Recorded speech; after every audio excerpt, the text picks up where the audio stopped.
Bueno, pues como ya sabes, somos dos alumnos de Premià de Mar, Barcelona, Sí, con nuestra tutora Margarida Capellà, y estamos haciendo un trabajo de investigación acerca de los referentes clásicos sí. a pie de calle que nosotros podemos encontrar. Y pues consideramos importante su opinión y por eso le vamos a hacer una serie de preguntas. La primera es, ¿se fijan los referentes clásicos que hay por la calle? Eso es casi una deformación profesional. Es decir, un profesor de química se tiene que fijar por la calle de qué están compuestas las cosas que ve alrededor, ¿no? Y un profesor de biología se fijará en los tipos de árboles que se colocan por parte de los ayuntamientos en todas las calles.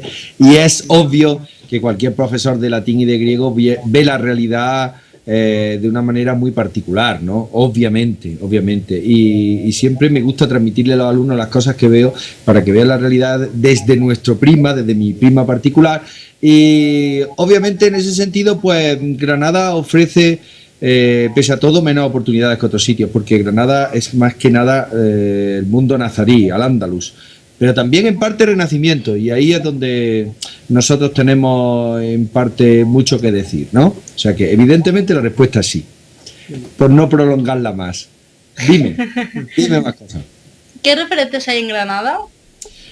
Pues como bien te decía anteriormente, los referentes clásicos en Granada están relativamente más ocultos que en otras ciudades. Es decir, yo que he viajado mucho a Cataluña, pues en Tarragona lo tenéis muy fácil, que eso está regalado. O sea, darse una vuelta por Tarragona es ver los referentes que te pegan de cara. En nuestro caso, como te he comentado antes, más que nada se basan en referentes del Renacimiento que a su vez hacen referencia, valga la redundancia, al mundo antiguo, ¿no? Entonces tú paseas por una calle principal como la Gran Vía y casi todas las grandes vías de las grandes ciudades, cuando se crearon en el siglo XIX, pues en parte tenían una gran influencia de la arquitectura clásica. Entonces te encuentras ahí una especie de personajes mitológicos que cuando yo paseo con mis alumnos por la ciudad siempre llamo la atención.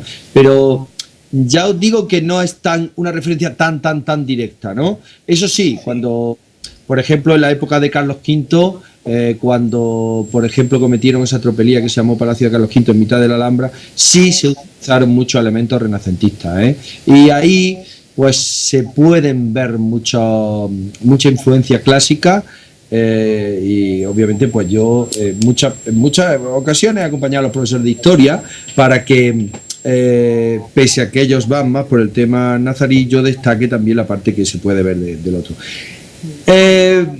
Hay muy poco de la Granada romana, porque entre otras cosas la Granada romana está todavía por descubrir. Es decir, ¿dónde estaba? Tampoco se tiene muy claro. Quizá estuvo en el Albaicín. ¿Sabéis lo que es el Albaicín, chicos? No. Es como un barrio de Granada, ¿no? El barrio más típico que sale cuando se ve la Alhambra enfrente, pues precisamente casi todas las fotografías se hacen de este barrio, que es una zona elevada, e incluso hay quien tiene la teoría de que no estuvo exactamente en la Granada actual, que estaría en Sierra Elvira, en una sierra que hay cerca. Por tanto, pues no es tan fácil como en otras ciudades. ¿De acuerdo? Sí. ¿Por qué cree que hay tantos referentes clásicos?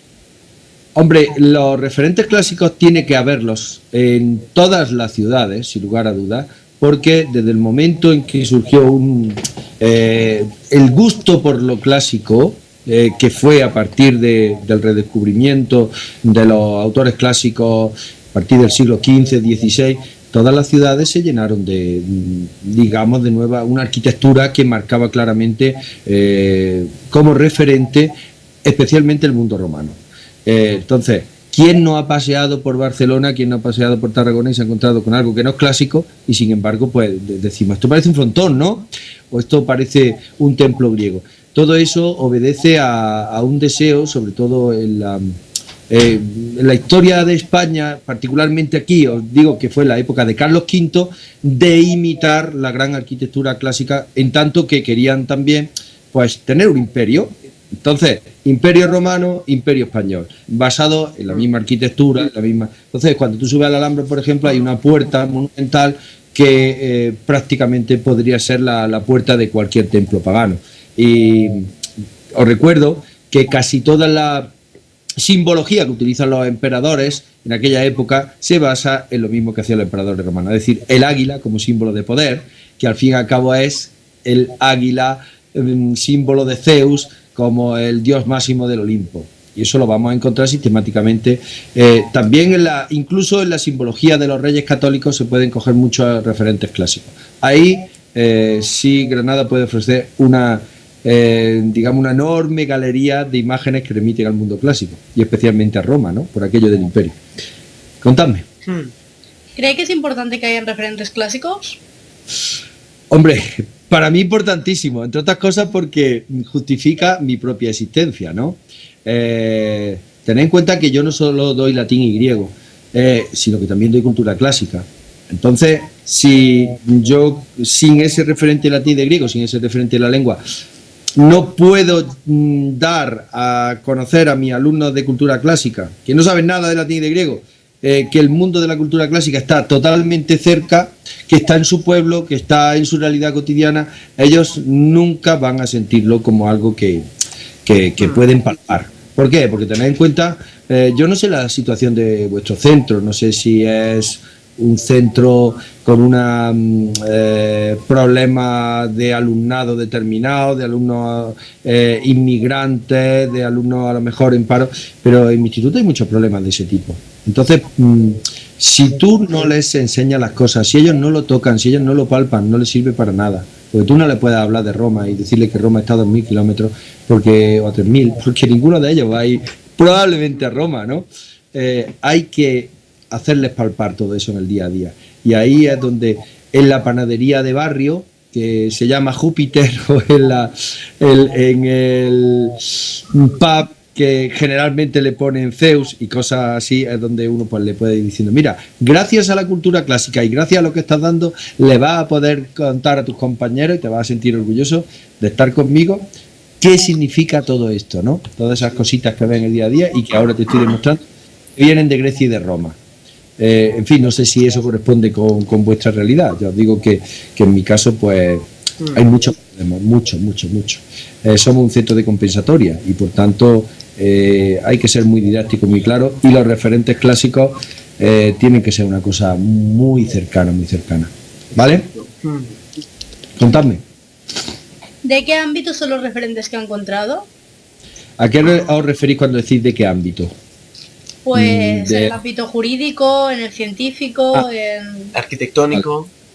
Vale, especialmente arquitectónico en una ciudad imperial como es Granada. Tened en cuenta que, como he dicho, por aquí han pasado pues nada más y nada menos que los reyes católicos, con lo que significó para ellos el cierre del territorio en su momento en manos de los árabes, y esto fue la culminación de lo que ellos llamaron reconquista, y luego incluso el emperador Carlos V, ya nombrado emperador, tuvo la idea de trasladarse aquí a vivir y por eso creó un palacio en plena Alhambra como una provocación, es decir, llegó a respetar la Alhambra pero insertó un enorme palacio en forma, mira por dónde, nos recuerda una especie de extraño anfiteatro, no exactamente la forma, pero si lo vierais desde arriba es una mezcla de plaza de toros con anfiteatro.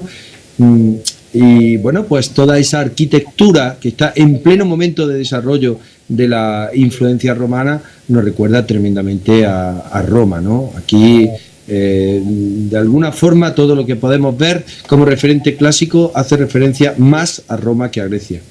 Y bueno, pues en el ámbito arquitectónico es muy evidente la influencia de Roma, y a partir de ahí, pues bueno, también os puedo decir que yo cuando estaba en la facultad llegué a descubrir cosas tan increíbles como que es algo que justifica también la existencia del latín y que de lo que se habla poco. ¿Para qué estudiamos latín? ¿No han hecho nunca esa pregunta? ¿Cuándo estáis estudiando latín? ¿Para qué queréis el latín? Hombre, alguna vez sí que nos lo hemos cuestionado, sí. ¿Pero lo habéis cuestionado vosotros o ha venido siempre alguien de ciencia a deciros, ¿y tú para qué estudias latín? Ah, eso también, sí. Ah, vale. ¿Y qué le habéis respondido? No, ni idea. Bueno, parece que os estoy entrevistando ya a vosotros. Pero pensad una cosa. Hay una biblioteca aquí en Granada supongo que en Cataluña, no, estoy convencido, seguro, sí, en Cataluña hay grandes bibliotecas donde la inmensa mayoría de los volúmenes están en latín. Significa que gran parte de la sabiduría del ser humano, y no estoy hablando de Grecia y de Roma, estoy hablando del siglo XVI, del siglo XVII, está en lengua latina. Tú puedes acceder a una biblioteca que para ti sería como una especie de búnker inaccesible si sabes latín.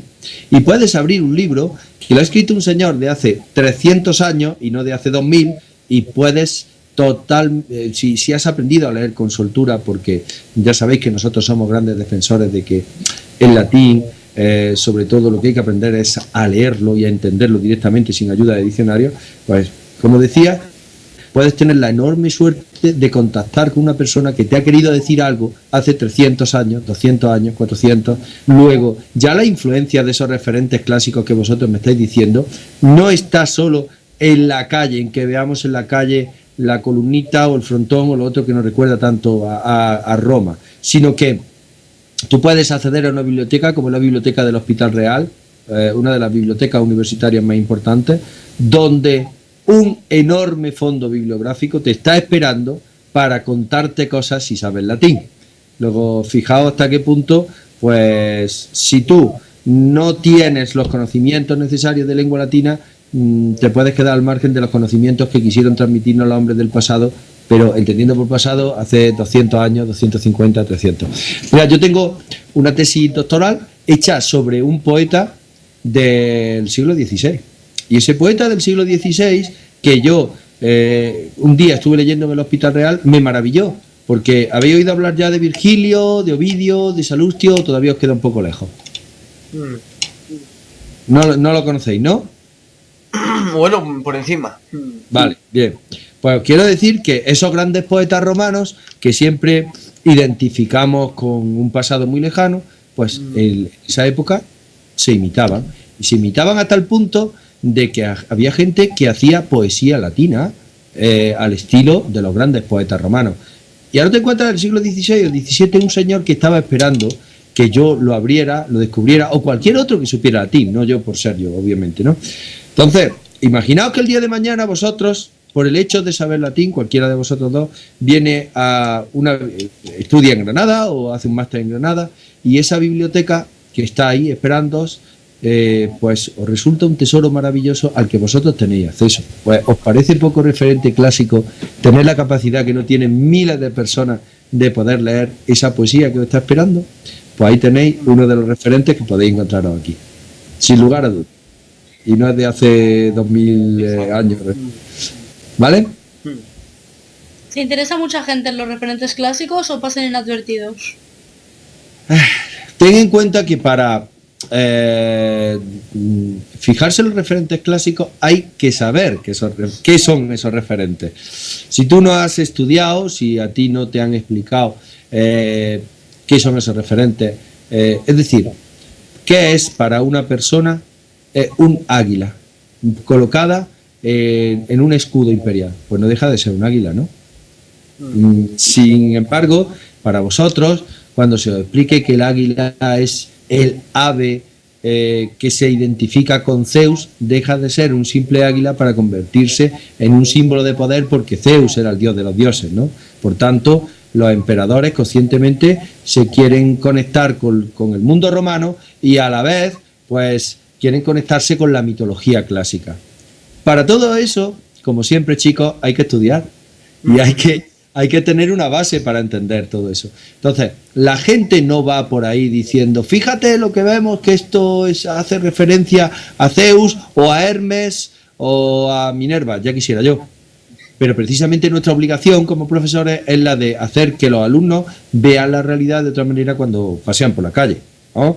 Y que se lo digan a su padre, a su madre, a su familia, se lo comenten, y entonces pues es como si de buena a primera la realidad cotidiana te cambiara, ¿no? Y de vez en cuando, pues claro, mis alumnos me llegan y algún día se quedan sorprendidos de ver algo que no les decía hasta el momento nada y que pues se ha convertido en un referente de la antigüedad. Precisamente algún que otro trabajo de esta envergadura estoy haciendo con ellos, sobre todo con cultura clásica, ya os digo. ¿Vale? ¿Qué cree que hay más? ¿Referentes de origen griego o de origen latino? Aquí en España, en mi provincia, ¿dónde os referís exactamente? En general. En general, vamos a suponer la antigua Hispania romana, ¿no? Es que es muy difícil separarlo. Es decir, llegó un momento en que Roma era Roma porque en el fondo había absorbido todo lo que Grecia podía darle, ¿no? La ciencia griega, la arquitectura griega. Roma fue la cuna del derecho. O sea, el derecho romano es una creación original. Pero, de alguna manera, Roma lleva en sí la carga de lo que sería todo lo que aprendió de Grecia. Y desde el momento que conquistó Grecia, Roma expandió los conocimientos griegos por Europa y por los territorios conquistados. Entonces, en parte es Grecia, pero Roma se encargó de su expansión, ¿no? De la expansión de lo que ellos mismos habían absorbido. Ahora, claro, si nosotros no tenemos mucho conocimiento al respecto, veremos Roma por todos lados. Es decir, nosotros vamos a Mérida, vamos a ver Roma, ¿no? Vamos a Tarragona, vamos a ver Roma. Y claro, ahora vamos a Empúries, ¿qué vemos? Grecia, aquí está claro. Pues ni siquiera ahí está tan claro, porque luego vino Roma y se impuso sobre los griegos. Pero básicamente, como bien os digo, es influencia griega, pero transportada, mejorada y superada por los romanos. Mira, yo siempre tengo una frase, no sé si la vais a entender. El problema de los griegos es que los griegos, esto le va a caer mal a los filósofos, es políticamente incorrecto. Mientras que los griegos estaban pensando, cuando veían un río, ¿no? Oye, esto es un río, nunca es igual. Mientras lo miro, ya ha pasado el agua del río, está cambiando. ¿Qué hacían los romanos? Es decir, yo quiero pasar el río, tenemos que hacer un puente. Y el puente en piedra y con unos arcos resistentes, y vamos a ponernos ahora mismo a clavar las primeras piedras y a hacer la vía que va a atravesar el puente. ¿Qué quiere decir esto? Sí. Prácticos. Los Exacto. romanos no le importaba una leche tanto si el río cambiaba o no cambiaba, sino que el río había que pasarlo. ¿Cómo pasamos el río? Pues haciendo un puente, vamos a aprender a hacer puentes, ¿no? Entonces, la mentalidad de los romanos era tremendamente práctica y la de los griegos era mucho más, como ya sabéis, etérea. ¿Qué ocurrió con el paso del tiempo? Pues que los romanos impusieron con la fuerza de su ejército, pues su manera de ver las cosas a un territorio inmenso de Europa, de África, de Asia, pero quizá fueron muchísimo más prácticos que los griegos y en ese sentido, pues gracias a eso tenemos una organización de un derecho romano, organizaron una red de caminos, mientras que los griegos, por suerte o por desgracia, se tiraron media vida peleándose entre ellos y nunca tuvieron una cohesión territorial, nunca tuvieron una infraestructura viaria en condiciones. Mientras que los romanos había cosas que tenían muy claras. No filosofaban tanto, es cierto, pero construían puentes, hacían carreteras. ¿Me habéis entendido? Sí, está muy bien escogido este ejemplo. Bien, gracias. Venga, decidme más cosas. ¿Por qué escogiste la carrera de clásicas? Bueno, pues... qué pregunta más difícil. Bueno, os voy a confesar un pequeño secreto. Nos llevamos conociendo un cuarto de hora, ya estoy confesando. Secreto. Pues yo era de ciencia. En aquella época se hacía el tercero de BUP y el tercero de BUP se elegía ya ciencia o letras, pero como sabéis ahora es diferente porque desde primero ya toma una decisión, ¿no? Yo había tenido un profesor en segundo de latín que era obligatorio para todos los alumnos, ya en tercero ya te separaba, magnífico, increíble, maravilloso. Este hombre cada vez que comentaba algo, aunque fuera gramática, te quedabas con la boca abierta. Y a mí me pasaba que yo lo tomé un poco como, hablando de referentes clásicos, como un referente, ¿no? Me parecía una persona tan maravillosa que yo creo que al final acabé pensando que yo quería ser como él si algún día llegaba a ser profesor, ¿no? Cosa que no me había planteado hasta ese momento, porque mi derrotero iba más por el camino de la ciencia, de quizá de las matemáticas incluso. Y me meto en matemáticas, me meto en física, me meto en biología, en tercero de BUP, y me doy cuenta de que no encuentro a ningún profesor como él. O sea que me decepciona No sé si me entendéis, tampoco, es decir, es una experiencia muy personal, pero veo que mi profesor de matemática no es Paco Moreno, que mi profesor o mi profesora de biología no es Paco Moreno, y que ninguno de ellos está a la altura humana, personal, de atractivo que yo había vivido con él. Entonces, un buen día decido ir a jefatura de estudios y me encuentro con Paco Moreno, que era el jefe de estudio, y me dice, bueno, ¿qué es lo que te pasa? Que te has salido de clase y en plena, no sé si había pasado ya un mes y medio de clase, ya que mediada la primera evaluación, le digo que me quiero pasar a letra. Sufrí la enorme bronca, pero además lo recuerdo perfectamente, de mi profesor de matemáticas, diciéndome algo así como, pues si tú vales para matemáticas, ¿por qué te vas con los tontos? Todas esas cosas que todos hemos sufrido toda la vida, ¿no? ¿No ha pasado alguna vez eso? Y si tú vales, ¿no? Chicos, si tú vales, ¿cómo te vas a ir para letra? A ti te corresponde la ciencia pura y todo ese tipo de cosas. Entonces, ni siquiera, ¿cómo yo le iba a decir yo a mi profesor de latín de segundo de U que me iba a pasar a letras porque quería ser un Paco Moreno, que era él, ¿no? Difícil. Bueno, pues conocí profesores de latín, mira por dónde, malos, muy malos, porque no me dio clase a él de nuevo. Y es un tercero debut muy malo, muy malo, muy malo, y un griego aún peor. Y sin embargo siempre me mantuve la idea de que tarde o temprano todo esto merecería la pena. Y efectivamente me dio en COU y aquello me reforzó la idea de que era lo que quería hacer. Accidentalmente me leí la Eneida de Virgilio por mi cuenta, porque un día me picó la curiosidad de ver cómo eran los autores romanos, y aquello, lo mismo que alguien lo tira a la papelera, ¿no? Pues me marcó la vida. Es decir, me pareció una obra maravillosa, que había sido escrita por alguien que había vivido 2000 años antes que yo, y que era un poeta que había escrito en latín. Entonces comencé por mi cuenta a interesarme por lo que era ya el latín en estilo literario, y al año siguiente ya tuve muy claro que me iba a clásica. Y bueno, hasta hoy sigo con no digo con la misma pasión, digo casi con más. Eso lo saben mis alumnos que lo viven a diario conmigo, que siempre dicen que no saben de dónde saco tanta gana de la clase, ¿no? Cuando tienen tanto profesor quemado. Pero ya sabéis que esto es una cosa de vocación, ¿no? Exacto. Y a día de hoy sigo sin arrepentirme de aquella extraña decisión que tomé aquel día que me pasé a letras. Y me da igual que me digan tonto, ya estoy acostumbrado, somos los tontos de letras, ¿qué le vamos a hacer? Pero es lo que hay.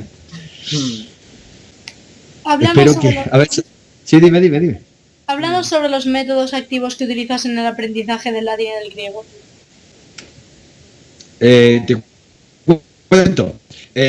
Como no sé si sabéis, supongo que a lo mejor Margalida os ha hecho alguna referencia, yo hace tiempo que lo mismo que tomé la decisión de hacer latín sin haber un solo antecedente en mi familia ni nada, también tomé otra decisión muy fuerte, incluso sintiéndome en su momento tremendamente solo, pero muy convencido, como siempre, ¿no? Soy a veces de tomar decisiones muy duras y de hacer travesías en el desierto. Y una de ellas era que yo estaba convencido de que lo que fallaba en esto del latín no era el latín, era la manera de dar el latín. Es decir, no se puede dar latín hoy en día con unos métodos que no corresponden a los métodos como los daban, por ejemplo, en el siglo XVI, en el siglo XVII. ¿Por qué nosotros no podemos dar el latín como se da, por ejemplo, el inglés, como se da el francés? Es que no hay ningún motivo para no darlo así. Entonces, la gente se basa en el análisis sintáctico, en la gramática. Chicos, esto a vosotros no funciona, pero es que no le funciona a nadie. Yo no le puedo decir a un alumno que lo más bonito que le puedo dar de latín y de griego es un análisis sintáctico en árbol de medio kilómetro. Eso es imposible, porque nunca llegaré a enseñarle una sola línea en latín en la que pueda leer con fluidez. Entonces, tomé la decisión de adaptar junto con un compañero mío que se llama Antonio González el método Herbert, supongo que lo conocéis, lengua latina, lo conocéis. Y bueno, ¿por qué ese? Porque ese me parecía simplemente maravilloso, porque me parecía que era muy atractivo para los alumnos, y porque yo siempre me tenía que poner en la piel del alumno, no en la mía. Y siempre tengo que pensar qué le puede atraer a un alumno, y sobre todo un alumno que está dando inglés, que está dando francés y que tiene unos libros maravillosos. Bueno, quiero decir con eso, vosotros diréis, sí, maravilloso el libro de inglés, lo dices tú. Pero me estoy refiriendo que cargado de colores, de imágenes atractivas, y nosotros, si es que a veces abre un libro de latín y te da hasta susto, ¿no? Te echa para atrás. ¿Qué fue la decisión que tomé en ese momento? Pues la de meterme en la piel del alumno, que es para lo que estoy aquí, y pensar qué podía atraerle a un alumno de secundaria y de bachillerato de todos los métodos que yo había ido manejando. Y así me metí en la dinámica y al final, pues 10 años después de esta enésima aventura en la que me he embarcado, pues ya el método Herbert pues se ha consolidado como una opción muy seria y como una alternativa seria dentro de del ámbito que yo conozco, que es por ejemplo en la Comunidad Valenciana, en Murcia, en Andalucía, en Extremadura, como una alternativa a esos horrorosos métodos tradicionales donde lo que se pone ante todo y sobre todo como digamos objetivo último de latín es aprender gramática. Es absurdo. Tú cuando aprendes una lengua no quieres aprender sintaxis, quieres aprender esa lengua. ¿Por qué? Porque si yo te he dicho antes que la belleza del latín consiste en saber leer a los autores, ¿no? En que yo algún día pueda abrir con mis alumnos un pasaje, no muy complicado, lo entiendo, porque al cabo son 2 años y pico, y lo podamos leer sintiendo la emoción de que lo entendemos perfectamente, yo lo puedo hacer desde, digamos, esa visión de lectura fluida de los textos, pero lo otro no me sirve, lo otro no me valía. Y no quiere decir que sea la última aventura en la que me embarque, obviamente, pero también a nivel del griego adapté personalmente un método que se llamaba Cénase y los alumnos acaban hablando griego como si fueran nacidos en el Ática, ¿no? Y en ello estamos, y en ello seguimos, y seguimos peleando por todo esto, chicos. O sea que mi batalla no para, no cesa, y siempre pensando en que en última instancia nunca podemos olvidar que vuestros clientes, que mis clientes, que sois vosotros, deben salir satisfechos con el producto, ¿no? Si no, no. Vale, creo haberos contestado de sobra, me he enrollado demasiado. ¿Le ayudan los referentes en sus clases? Evidentemente sí, y cuanto más cercanos mejor, últimamente está pasando que cuando los alumnos ya toman confianza conmigo, son ellos mismos los que empiezan a sacar cosas que tenían ahí. Profesor, que le voy a traer 7 monedas romanas, bueno, luego son romanas o son del siglo XVI, ¿no? En este caso vale la ilusión, pero cuanto más referentes clásicos le da a un alumno, más se acerca con interés a cosas que tenía en la vida cotidiana y que ni siquiera había observado, ¿no? Entonces, en ese sentido, obviamente, los referentes, y sobre todo, vuelvo a repetir, los referentes cercanos, es algo que me ayuda en el día a día, sobre todo porque cuanto más se toque y más se palpe y más cercano lo tenga, más claro tendrás que lo que estás dando sirve para algo, ¿no? Aquello de, sí, el de ciencias dice mucho de sus conocimientos de química y de física, pero mira, no sabía esto, no sabía lo otro, lo que tú me has contado en la clase. Entonces, evidentemente, la respuesta es sí, no podía ser de otra manera. ¿Qué trabajos relacionados con los referentes ha hecho en los diferentes institutos en los que ha estado? Bueno, yo, fíjate que recuerdo ahora. Claro, como no me lo había preparado ahora me cuesta trabajo, pero bueno, voy a recordar que hace poco, por ejemplo, hace algunos años, estando yo en el Instituto de Alhama de Almería, que fue donde he estado muchísimos años, se convocó un concurso de cultura clásica convocado por la universidad y nos implicamos leímos las bases del concurso, vimos que podíamos presentarnos, nos implicamos en ello hasta el punto de que ganamos 3 años seguidos. Y fíjate hasta qué punto me impliqué, ¿no? En uno de ellos hicimos una maqueta perfecta de lo que era el estadio de Olimpia. Yo lo recuerdo, ¿no? Fue algo impresionante. En otra hicimos un enorme mapa de Europa donde fuimos colocando en plastilina, que luego endurecimos con una serie de barnices, las maravillas del mundo antiguo. No las 7 maravillas conocidas, sino muchas más. Es decir, nosotros poníamos encima de Segovia el acueducto, o sea, digamos que era una especie de mapa en 3 dimensiones, ¿no? Exacto. En Italia poníamos el Coliseo, etcétera, etcétera. Entonces, durante varios años llegamos a ganar el primer premio. La segunda maqueta era inmensa, es decir, pillaba más que una mesa convencional, ¿no? Y tuvimos incluso que enviarla por paquetería pagando un precio exorbitante porque era enorme, era como si transportara un mueble. En fin, que yo me he implicado muchísimo también en ese tipo de trabajo y hemos estado siempre, cuando he podido, en la cabecera, todo ese tipo de cosas. Últimamente no me gustan tanto las convocatorias y por eso no participo, que se realizan de cultura clásica en muchas ocasiones, porque o son muy locales, no puedo obviamente, o bien porque se trata de test o de trabajo. Entonces hubo otra cosa muy interesante que hicimos en Almería, que fue un concurso multicentro donde todos se reunían un día en un solo sitio. En fin, esa iniciativa no es mía y se ha hecho en muchos sitios, pero claro, hoy por hoy yo ya no puedo asistir tampoco a un sitio, a una convocatoria que sea de la Comunidad Valenciana, por ejemplo, ¿no?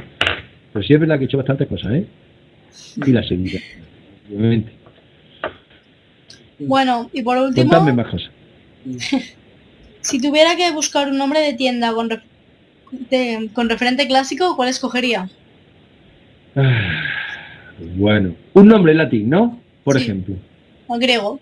Vale, está muy visto lo de Hermes, lo de Nemosine. Yo me quedaría con una palabra rotunda, muy corta. Me gustan las palabras muy cortas, pero que digan mucho.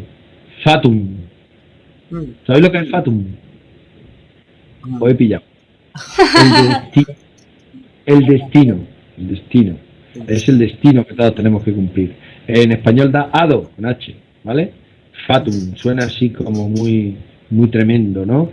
¿Y por qué? Me diréis. Primero porque me gusta la palabra y me gusta el significado, pero segundo porque todo el mundo me preguntaría, oye, ¿por qué has puesto el nombre de esa tienda? Y ya tiene una oportunidad para vender, ¿no? Pues mientras que se acercan los clientes te preguntan por qué ese nombre tan extraño, seguro que le sacas temas de conversación. Ahora, ya está demasiado visto poner el nombre de un día a una tienda, ¿no creéis? Eso ya no vende. ¿Y qué vendería? ¡Guau! ¿Qué vendería detrás de Fatum? Claro. Caramba, parece que estoy abocado aquí. Una ouija, ¿no? Como se habla del destino, material para supersticiosos, para el más de ojo. Bueno, ahí me has pillado, pero bueno, una buena librería. ¿Por qué no? Una librería si le pega ese tipo de nombre. En el fondo siempre quise estar relacionado con el mundo de los libros. Si no me hubiera ido bien lo de latín, probablemente hubiera puesto una librería de temas clásicos. Me hubiera arruinado, pero bueno, hubiera sido feliz. Evidentemente. Más cositas, ¿ya habéis acabado? Espera. Bueno, hasta que ha llegado la entrevista, muchas gracias por habernos la concedido y por habernos dedicado tu tiempo. Claro que sí.